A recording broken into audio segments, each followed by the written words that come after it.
Welcome back to the Deep Dive. We're here to cut through the historical noise and give you the core insights, the stuff that really matters, on some of the most fascinating events ever.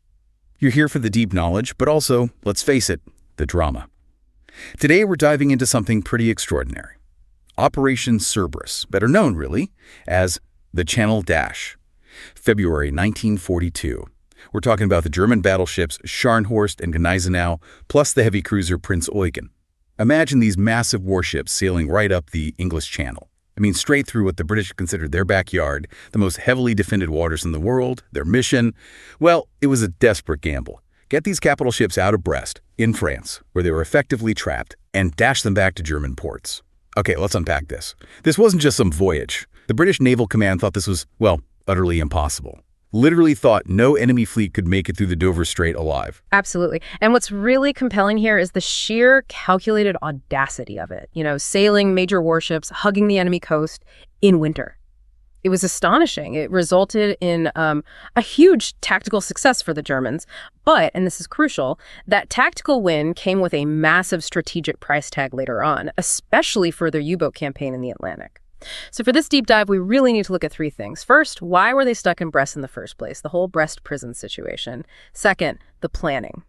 The incredible German detail in Cerberus and its air cover, Donnerkeil, versus the flawed British plan, Operation Fuller. And finally, the dash itself. The actual events of those few days, how a mix of technical issues, maybe some bad calls, and brilliant German electronic tricks led to a total breakdown of the British defenses. Right, so before the dash, you have to understand why they were even in Brest. This port, way out on the western tip of Brittany, it had actually been a pretty good base for them early on. Yeah, for commerce raiding. Scharnhorst and Gneisenau had a successful run, Operation Berlin, and ended up there in March 41. Prinz Eugen joined them later after the Bismarck sortie. But once the British knew they were there, well, that changed everything. 3 major warships threatening the Atlantic convoys. They became priority number 1 for the RAF. Priority number 1 is almost an understatement. From March 30th, 1941, RAF Bomber Command basically laid siege to Brest from the air. It wasn't about sinking them necessarily, but just keeping them penned in, damaged, unable to sail. And it was relentless, wasn't it? Thousands of sorties. Oh, yeah. Between late March and the end of July 41 alone, nearly 1,900 sorties dropped almost 2,000 tons of bombs, specifically targeting those ships. The goal was attrition. Just damage them enough, keep them in perpetual repair. And did it work? Did the bombs hit? They certainly did. Gneisenau got hit badly. April 6th, a torpedo hit, but also bomb damage. Starboard propeller shaft gone, flooding, serious shock damage. Then, just days later, in dry dock, 4 more bombs hit, killed 75 crew, jammed a turret, warped the armored deck. It was devastating. Wow. So Gneisenau was in bad shape. What about the others? Well, Scharnhorst had its own problems. Chronic boiler issues. The superheater cubes kept failing. It needed a major refit anyway, and the bombing just made everything worse, delayed repairs. It actually missed sailing with Bismarck because of these ongoing issues and the threat in Brest. And Prinz Eugen? Got hit too, early July 41. So by late summer, all 3 of them, they were basically stuck. Constant repairs, constant air raid warnings, effectively useless for any Atlantic operations. Sitting ducks. So the German High Command, the OKM, they've got this dilemma. On one hand, having the ships in Brest is tying up huge amounts of British bomber resources, diverting them from Germany itself. That's a benefit, right? It is, strategically. But Grand Admiral Raeder, the head of the Kriegsmarine, he saw the downside. These valuable ships were just acting as decoys. They were guaranteed to be eventually crippled or sunk if they stayed there. It wasn't sustainable. So what broke the deadlock? Hitler. Adolf Hitler. By late 41, early 42, he'd become absolutely obsessed with Norway. The Norway hypothesis, they called it. He was convinced the British were about to invade Norway to cut off iron ore and maybe open a northern front. Right. Context here is the Arctic convoys to Russia were ramping up, and Tirpitz was already in Norway causing headaches for the Royal Navy. Exactly. So Hitler saw Norway as this zone of destiny. He decided he needed all his heavy ships there, concentrated, to fend off this phantom invasion. So he just ordered the Brest group home. No ifs, ands, or buts. Okay, but why the Channel route? That seems insane. Raeder wanted to go the long way around, didn't he? North, via the Denmark Strait. He did initially. It seemed safer, less risk of coastal batteries and mines, but it was much, much longer, days longer. And Hitler and Vice Admiral Ciliax, who would command the dash, they worried about that delay. Why worry about delay? because a longer voyage meant more time for British intelligence to figure out what was happening, where they were, and crucially, time for the powerful British home fleet to intercept them out in the open Atlantic or North Sea. The short route, the Channel Dash.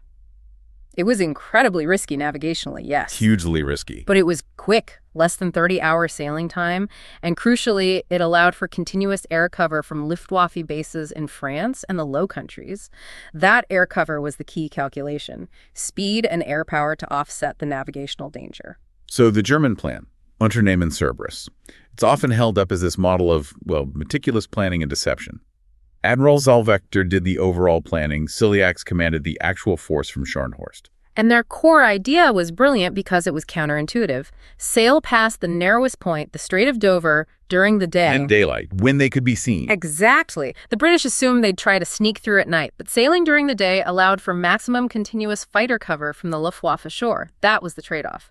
Maximum visibility for maximum air protection. Okay, that makes sense. And the deception. Really thorough. They loaded things like tropical helmets onto the ships, crates marked for use in the tropics. Spread rumors among the French dock workers that they were heading south, maybe into the Med or out into the Atlantic again. Trying to mislead any spies or agents? Precisely. Keep the British guessing. Reinforce the idea that any breakout would be westward. Meanwhile, Kriegsmarine minesweepers were working flat out. This was vital. The British knew they might try something, so Bomber Command was laying mines, dozens of them, acoustic and magnetic, right in the likely channels between Feb 3rd and 9th. So the Germans had to sweep a path. A very precise, narrow, zigzag path, and they did. The final timing, leaving around 10:45 p.m. on February 11th, was chosen to use the maximum darkness for the initial run out of Brest, but also to hit the Dover Strait on a spring tide. Why the spring tide? Higher water levels gave them a bit more clearance over the seabed, reducing the risk from any mines the sweepers might have missed, and it allowed them to maintain that crucial high speed. Now, you mentioned the air cover. Operation Donnerkeil or Thunderbolt? That sounds impressive. It was the absolute linchpin of Cerberus, commanded by Adolf Galland, a top Luftwaffe ace. He scraped together about 250 fighters. Remember, most of the Luftwaffe was bogged down in Russia, so he had to pull in training units, everything he could get his hands on. And the plan. How did they provide cover? It was relentless. A continuous fighter umbrella flying right over the ships. At least 16 fighters airborne at all times, often more like 32. They flew in 2 layers, high and low cover, in a figure-8 pattern, maintaining strict radio silence to avoid detection. Continuously. How did they manage that? Incredible ground crew work. They rehearsed rapid turnaround, rearming, refueling. The relieving fighters aimed to be on station just as the previous group was leaving. They got the turnaround down to about 20-30 minutes. It meant a dense, unbroken shield of fighters ready to pounce on any British aircraft that got close. Okay, physical cover. But you mentioned electronic warfare, too. Yes, the Funkhortdienst, German signals intelligence. This was maybe the cleverest part. They didn't just suddenly blast jamming signals when the ship sailed. That would have been a dead giveaway. Right, that would scream something's happening. Exactly. So for days beforehand, they subtly, gradually increased the background electronic noise, the interference targeting British coastal radar stations. They made it seem like the radars were just having technical issues, or maybe it was atmospheric conditions. So the British operators just got used to poor performance. Pretty much. So when the main jamming kicked in during the actual dash, many operators just thought, oh, the radar's acting up again, rather than we're being actively jammed by the enemy. It effectively blinded key parts of the coastal radar network at the critical moment. Just brilliant, really. Okay, so that's the German side, meticulous, integrated, deceptive. What about the British plan, Operation Fuller? Well, Fuller existed. It was a joint RN-RAF plan coordinated by Admiral Ramsey down at Dover. They knew a breakout might happen. And they felt ready. They felt confident, perhaps overconfident. They relied on their radar, assuming an 80-mile detection range. Plus, they had standing air patrols. The plan was spot them early, then hit them in waves. What kind of waves? First, motor torpedo boats, MTBs, about 32 of them. Then ferry swordfish torpedo bombers. Then the big coastal guns at Dover 6-inch, 9.2-inch. And finally, if the ships were slowed or damaged, Bomber Command would pile in. Sounds reasonable on paper. On paper, yes. But the killer flaw, the one that doomed it, was the lack of coordination and communication. The Navy, Coastal Command, Fighter Command, Bomber Command, they all had different procedures, different frequencies, different command structures. They had liaison officers, sure, but no real unified system. So they couldn't talk to each other effectively in real time. Exactly. Planning in silos, which, under pressure, just fell apart. And the intelligence, you said they knew something was up. Oh, they knew more than just something was up. Ultra decrypts the Enigma intercepts had given the Admiralty very strong hints. German gunners training in the Baltic, reinforcements arriving in Brest. The signs were there. How specific did it get? Incredibly specific. By February 12th, Ultra had actually revealed the exact swept channel route the Germans planned to use. The order for Executive Fuller, putting forces on alert, had gone out on February 2nd. So the British knew they were likely coming up the channel. They even knew the path. Yeah. But the operational readiness, the ability to act on that intelligence effectively, it just wasn't there. The system collapsed the moment the Germans actually moved. It's a real paradox, having the intelligence but lacking the cohesion to use it. Okay, this is the part that still seems unbelievable. 12 hours. 3 massive warships sailing up the English Channel, getting closer and closer to Dover, and nobody really knows they're there. It's staggering. They slipped out of Brest about half an hour late on the night of the 11th, actually delayed slightly by a small RAF bombing raid, and right away the British detection net started to unravel. How so? Well, the agent on the ground in Brest, his report was jammed. Then HMS Celian, the submarine waiting outside the harbor. The modern one. The only modern one available in home waters, yeah. It had pulled away just hours before to recharge its batteries. Missed them completely. Unbelievable timing. What about the air patrols? The radar patrols? Catastrophic failures there. The first patrol line, Stopper, off Brest. The Hudson Aircraft's ASV radar failed. Air-to-surface vessel radar, designed for this exact job, the replacement plane was late. Okay, one failure. But then the next line, line southeast, covering Ushant to Jersey, that patrol aircraft also had an ASV failure. It was ordered back to base. And crucially, because the Stopper Patrol hadn't reported anything and resources were tight, they didn't send a replacement. So a gap opened up. A huge gap. And then the final patrol line, Hubbo, from Le Havre towards Boulogne, it was recalled at 6:30 a.m. Why? Because of a forecast predicting fog over UK airfields later that morning. A cautious decision, but it meant they turned back before the German ships even reached that patrol line. So the ships just sailed right through these unmonitored zones. Sailed right through, undetected, for 12 hours. By mid-morning on February 12th, they were steaming towards the Dover Strait, completely undiscovered. Incredible. So when did the penny finally drop for the British? It was almost accidental. A radar station, luckily operating on a frequency less affected by the jamming, picked up something odd. Squadron leader Bill Ego and his team noticed these 4 German aircraft plots circling near Le Havre, moving steadily northeast. What did they think it was? Initially. Maybe air-sea rescue for downed pilots? But the plots kept moving steadily, around 20-25 knots. Too fast, too organized for a rescue. Around 10 a.m., fighter command started to get suspicious. This looked like cover for something significant moving up the channel. So they sent planes to check. They did. Spitfire scrambled at 10:20 a.m., but standard procedure then was radio silence. So they flew out, saw something, flew back, landed at 10:50 a.m., and initially just reported a flotilla. They saw the screening destroyers and E-boats, but maybe missed the big ships in the poor visibility. Maddening. So the definitive sighting came purely by chance. 2 senior Spitfire pilots on a totally separate routine intruder mission happened to fly further south. At 10:42 a.m. off Lu 2K, they saw them. Scharnhorst, Gneisenau, Prince Eugen, no mistake this time, capital ships. Okay, 10:42 a.m., alarm bells ringing everywhere, right? You'd think so, but here's where it gets really interesting. The full, unambiguous alarm wasn't raised until 11:25 a.m. Nearly an hour later. Why? Confusion, delays in reporting, maybe disbelief. By 11:25 a.m., the German fleet was already entering the narrowest part of the channel, the Straits of Dover itself, that earlier gradual German jamming. R.V. Jones, the scientific intelligence expert, confirmed it later. It worked perfectly. It created just enough doubt, made operators blame their equipment. Combine that with the radar failures, the patrol gaps. And just procedural slowness, poor judgment under pressure. The entire system designed to prevent exactly this just collapsed. They failed to connect the dots, failed to communicate effectively, and failed to react quickly enough. A total system failure.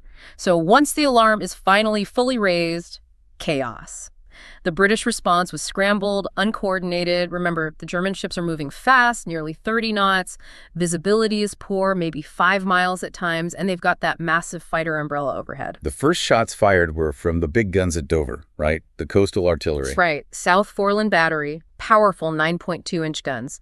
They opened up at 12:19 p.m. They had a new type of radar, K-type, which could actually track the ships through the murk even as they zigzag. So they can track them. Could they hit them? There was the snag. The radar could track the ships, but it couldn't detect the shell splashes in the water. Without seeing the splashes, especially in low visibility, the gunners had no way to correct their aim. So they were firing blind, essentially. Pretty much. They fired 33 rounds from those big 9.2s, huge shells. German reports confirm they landed way off target. Every single one missed. The last line of defense, the Dover guns, achieved nothing. The ships just steamed right on past, out of range. Okay, guns failed. What about the Navy's air arm, the fleet air arm? This is the tragic part. The sacrifice of the swordfish. 6 ferry swordfish torpedo bombers from 825 Squadron. These were old biplanes, string bags, they called them, led by Lieutenant Commander Eugene Esmond. They took off around 12:20 p.m. Biplanes against modern battleships with heavy flak and fighter cover. Exactly. Obsolete, slow. They were supposed to have a massive Spitfire escort, but the coordination breakdown. Remember Operation Fuller's communication flaws? The escorts were late or got bounced by the swarms of German Briefe 109s and FW 190s from Donnerkeil. So the swordfish went in alone. Essentially, yes. Straight into the teeth of the German air cover and the ship's ferocious anti-aircraft fire. The flak was intense. The German fighters tore into them. What happened? All 6 swordfish were shot down, just wiped out. Only 5 crewmen out of 18 survived, plucked from the water later. Esmond himself was killed. He was awarded the Victoria Cross posthumously. Absolute heroism in the face of impossible odds. Even Admiral Ciliax, the German commander, acknowledged it. He later called it the mothball attack of a handful of ancient planes piloted by men whose bravery surpasses any other action by either side that day. A direct result of that failed coordination. Just awful. What about surface attacks, MTBs, destroyers? The motor torpedo boats from Dover tried. 5 of them got out, but they ran straight into a screen of German E-boats protecting the flanks. They couldn't get close. Fired their torpedoes from way out, like 4,000 yards. Claimed a hit on Prince Eugen, but it was wishful thinking. No hits. And destroyers. Were any close enough? Later in the afternoon, further north off the Dutch coast near the Scheldt estuary, 6 old World War I vintage destroyers, led by Captain Peasy. They were actually doing gunnery practice when they got the call. Had to race to intercept, even cut across a known minefield to save time. Old ships against battleships. A desperate charge. One of them, HMS Worcester, got closest. Charged into about 3,000 yards. Suicidal range. Gneisenau and Prince Eugen just hammered her. Salvo after salvo. Bridge destroyed. Boiler rooms hit. Comms knocked out. Heavy damage. Casualties. Very heavy. 23 killed, 45 wounded on Worcester. The ship was knocked out of the war for 14 weeks, and despite that bravery, all the torpedoes fired by the destroyers missed. Bomber Command also threw in hundreds of sorties later, but achieved absolutely nothing against the moving ships. So the German defenses, particularly Donnerkeil, held up incredibly well. They only lost about 7 fighters themselves in all that action, though total German aircraft losses were around 22, including bombers and others. But the ships weren't home free yet. The mines. The mines. Remember those British mines laid earlier in the Swept Channel? The ones Ultra knew about? As the ships got closer to Germany, into the German Bight, they started hitting them. So despite running the gauntlet, they ran into their own safe passage hazards. And here's the ultra irony again. The British knew the channel, knew their mines were there, but couldn't warn their own forces to maybe set an ambush near the minefields because ultra secrecy was paramount. Which ships hit mines? Scharnhorst got hit twice. First time off the Scheldt estuary around 2:30 p.m.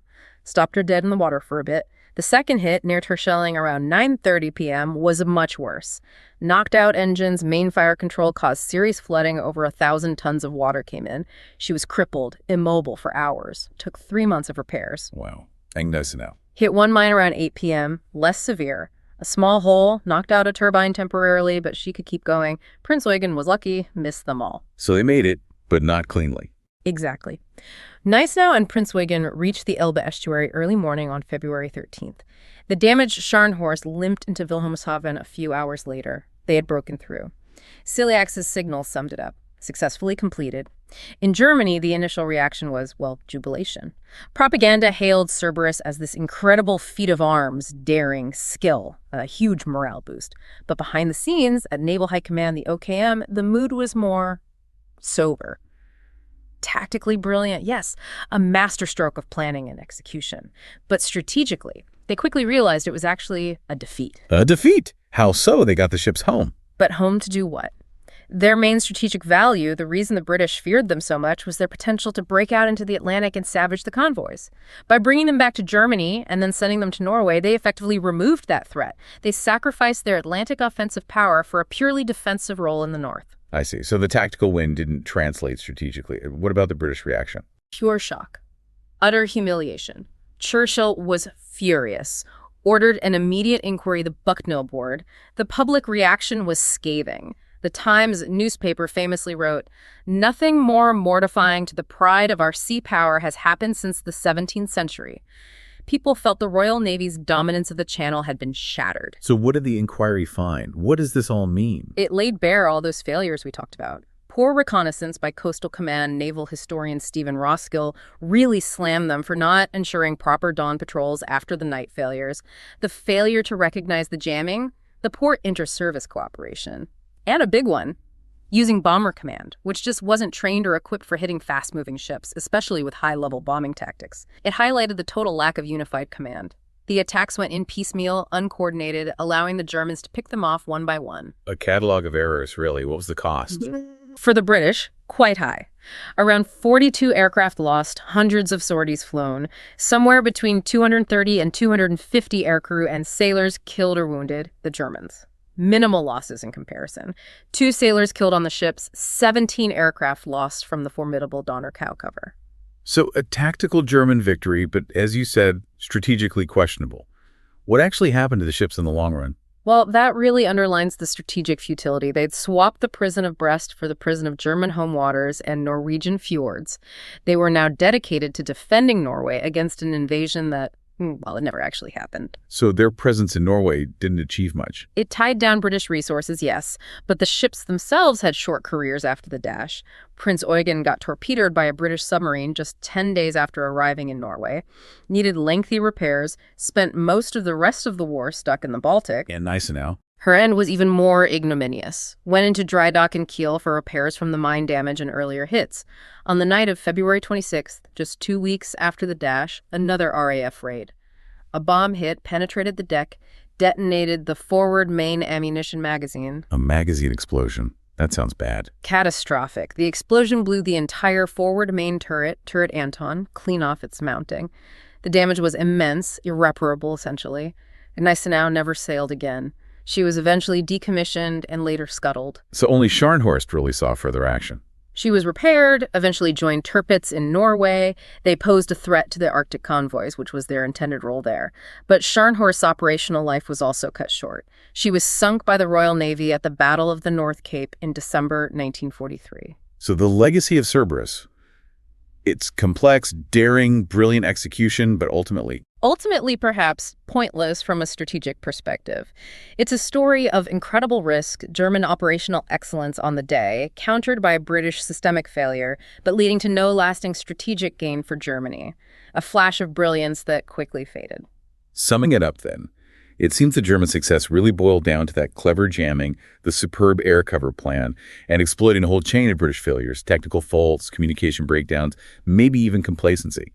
But the victory was short-lived. The ships were neutralized pretty quickly afterwards, moved into a defensive posture that didn't really affect the wider war all that much. Which leads us to a final thought, something for you, the listener, to maybe mull over. We know the British had extensive ultra-intelligence. They knew the Germans were planning something. They even knew the intended route up the channel, and they knew about their own mines laid in the German bight. So the really provocative question is this. Was the biggest failure on February 12, 1942, not the failure to stop the German ships, but rather a deeper internal failure within the British command structure. A failure born from the absolute need to protect the ultra-secret at all costs, leading to compartmentalization, poor communication, and an inability to effectively use the priceless intelligence they possessed. What vital opportunities were lost that day, not just to enemy action, but to their own internal friction and secrecy? Something to think about. Thank you for joining us for this deep dive into the Channel Dash.